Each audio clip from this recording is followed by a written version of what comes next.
Divert చేశారు. Divert చేసిన వెంటనే మేమేం చేసామంటే అదే టైంలో 5 గంటల గోదావరి ఎక్స్ప్రెస్ హైదరాబాద్ వెళ్ళేది ఉంది. దాన్ని కంచరపాలెం మెట్టు మీద ఆఫ్ చేసాం. ఆఫ్ చేసినట్టు కూడా చాలా పట్టుదలగా ఈయన పట్టాల మీద కూర్చుండిపోయారు. ఆ ట్రైన్ దగ్గరికల్లా వచ్చేసింది. ఒక అడుగు దూరం వరకు కూడా మేము ఎంతమంది లాగినా సరే మమ్మల్ని తన్నేసాడు. ఈయన తన్నేసి అక్కడే పడుకున్నాడు.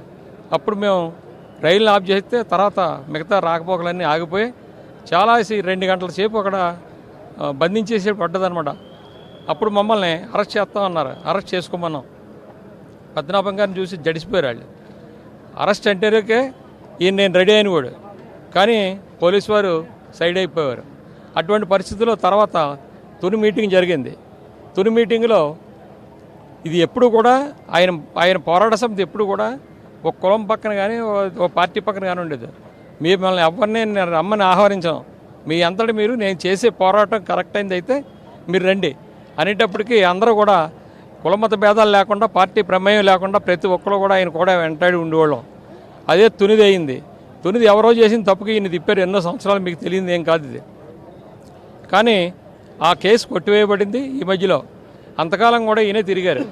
ఇప్పుడు ఇన్నాళ్ళకి ఈ మహానుభావుడికి మాకు అత్యధికమైన నమ్మకం. మా వాళ్ళు ఏమంత కుటుంబకాలతో ఉన్న వాళ్ళని మర్చిపోతాం, కానీ మేము ఈయన మరిని మర్చిపోయాం. మేము అటువంటి వ్యక్తిత్వం. అటువంటి వాడు ఈరోజు పోయాడంటే మమ్మల్ని అన్యాయంగా మమ్మల్ని వదిలేసి వెళ్ళిపోయినట్టుగా. మరి ఇటువంటి పరిస్థితుల్లో ఇక్కడికి అన్ని రకాల కులమత భేదాలు లేకుండా పార్టీలతో సంబంధం లేకుండా ఇక్కడికి అటెండ్ అవుతున్నారు. ఈ అంత్యక్రియలు చూడడానికని మేము కూడా వచ్చాం. మాకు రాత్రి తెలిసింది. నేను విశాఖపట్నం నుంచి నిన్న మధ్యాహ్నం బయలుదేరి వచ్చాను. నేను వచ్చి మా సొంతూరు ఇక్కడ భోగాపురం గొల్లపురం దగ్గర. అక్కడి నుంచి ఇక్కడికి వచ్చాను.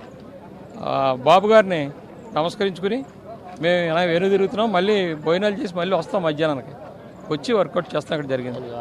జోహార్ ముద్రగడ, జోహార్ జోహార్ జోహార్ ముద్రగడ. ఆయన ఇంపార్టెంట్.